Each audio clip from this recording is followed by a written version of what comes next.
राधे राधे, जय श्री कृष्णा। दोस्तों, कैसे हैं आप सब। आशा करती हूँ कि राधा रानी की कृपा आपके ऊपर हमेशा बनी रहेगी। दोस्तों, आज हम चर्चा कर रहे हैं कि वट सावित्री का व्रत क्यों किया जाता है और इस व्रत को करने से क्या क्या फ़ायदे हैं।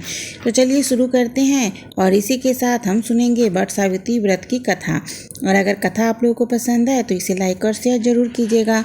वट सावित्री व्रत ज्येष्ठ माह की अमावस्या तिथि को मनाया जाता है। इस दिन शनि भगवान का जन्म भी हुआ। वट सावित्री व्रत में सुहागन अपने पति की लंबी आयु के लिए व्रत रखती है। इस साल 19 मई को वट सावित्री मनाया जाएगा। इस पूजा में वट वृक्ष की पूजा का खास महत्व है। इस दिन वट वृक्ष के नीचे बैठकर पूजा करने और सती सावित्री सत्यवान की कथा सुननी चाहिए और वृक्ष की परिक्रमा लगाकर कच्चा सूत बांधना चाहिए। इसके अलावा सूत को गले में भी धारण करना चाहिए। मान्यता है कि इस व्रत को करने से पति की आयु लंबी होती है। तो चलिए सुन लेते हैं कथा। वट सावित्री की कथा इस प्रकार है। सत्यवान सावित्री की कथा। राजश्री अश्वपति की एकमात्र संतान थी सावित्री। सावित्री ने वनवासी राजा धूम्रसेन के पुत्र सत्यवान से विवाह किया था, लेकिन जब नारद जी ने उन्हें बताया कि सत्यवान अल्पायु है तो भी सावित्री ने अपना फैसला नहीं बदला और सत्यवान से सब कुछ जानबूझकर शादी की।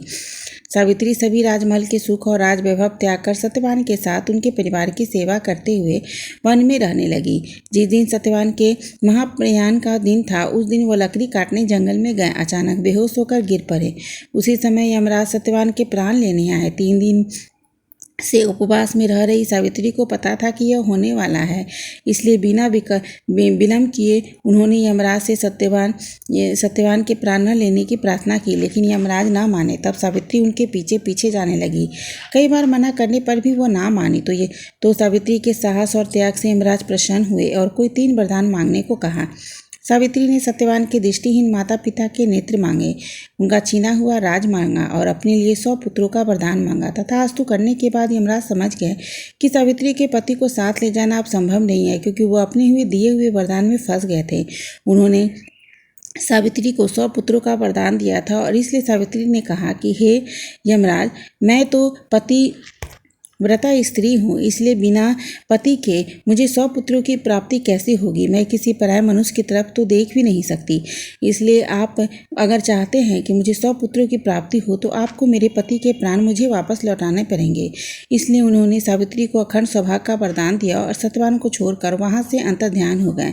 उस समय सावित्री अपने पति को लेकर वट वृक्ष के नीचे बैठी थी। इसलिए इस दिन महिलाएं अपने परिवार और जीवन साथी की दीर्घायु की कामना करते हुए वट वृक्ष की पूजा करती है और उन्हें भोग अर्पण करके उन्हें धागा लपेटती है। तो दोस्तों, यह थी सती सावित्री और सत्यवान की कथा। और इसीलिए अगर आप वट सावित्री की पूजा करते हैं तो इस कथा को आपको जरूर पढ़ना चाहिए। इस कथा के पढ़ने से आपके जो पूजा का फल है वो बढ़ जाता है। अगर आप इस कथा को पढ़ ना पाएँ तो किसी भी सुहागन स्त्री से इस कथा को आप सुन भी सकते हैं, तो जो इसका लाभ होता है वो बराबर ही होता है। तो इस कथा को पढ़ना और सुनना जरूर चाहिए। तो अगर आप लोगों को मेरी ये कथा पसंद आए तो इसे लाइक और शेयर जरूर कीजिएगा और मेरे चैनल पे बने रहिएगा।